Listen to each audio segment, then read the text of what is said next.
Hello mga friends, umaga-umaga may narinig kaming malakas na bangga doon sa tapat namin. Pagising ko, tumakbo ako sa window. Tapos yung sasakyan na puti na kotse, parang gustong nagpark sa harapan ng fire hydrant na siya yung bumangga at gustong tumakbo. Ngayon, sinundan ko yung kotse at tumawag ako ng 911 na police para masita siya. Ayun yun nandron. Ayun. Yeah, tumatakbo ako, nahabulin ko yung sasakyan dahil gusto niya tumakbo at iiwanan niya yung bangga niya. Pero hindi siya nakalayo dahil yung sasakyan niya hindi na masama na yung tama. Sirang-sira yung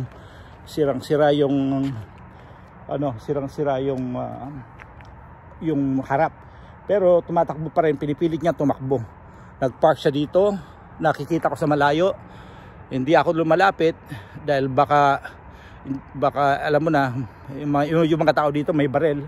Baka barilin ako na nakikialam ako sa nangyari. Tapos tumawag ako ng pulis. Yun na nga, after 5 minutes dumating na yung pulis. Ayun, tinuro ko sa kanya, pumasok siya dito.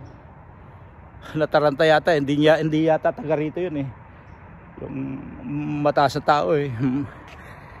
Okay, titingnan natin yung sasakyan na nabangga nitong loko na to. Punta natin.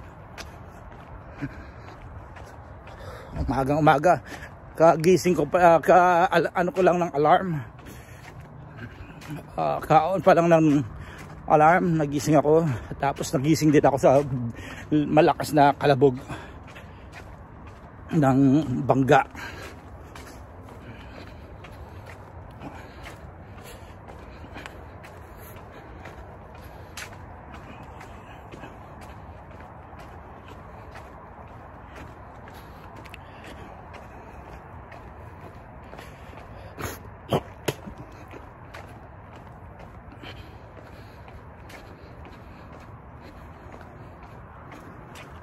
Tingnan natin.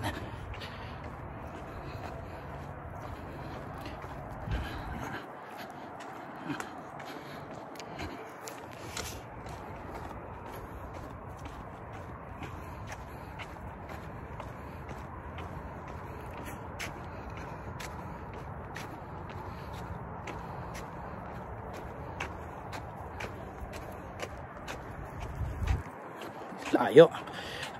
Parang gusto niya tumakbo. Nataranta yung gagong puta.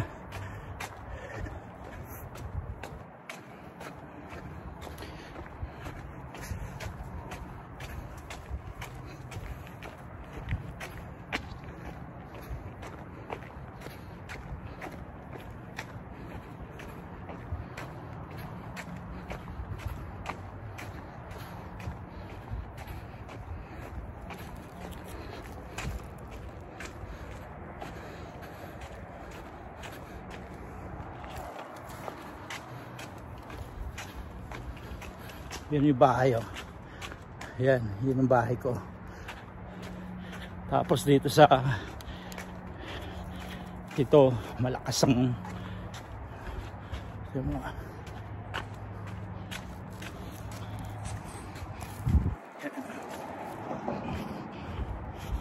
yan ang itong binangga niya. Yan.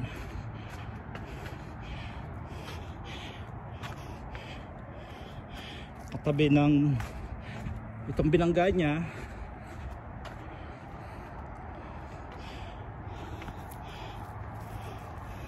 Yan.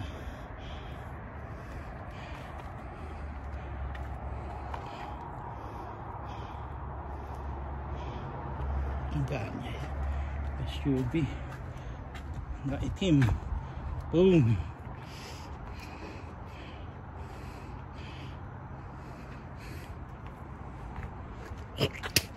Ayan. sabog. Yan. Yan ang plate number, oh. Yan ang plate number niya. 4WRH348, February 2021. Yan. Bakit?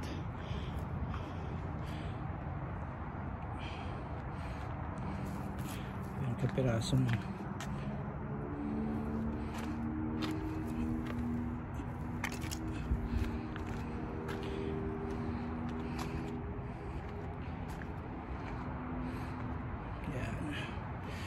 Sama ng pagkatama. Tapos ito, tinamaan din ang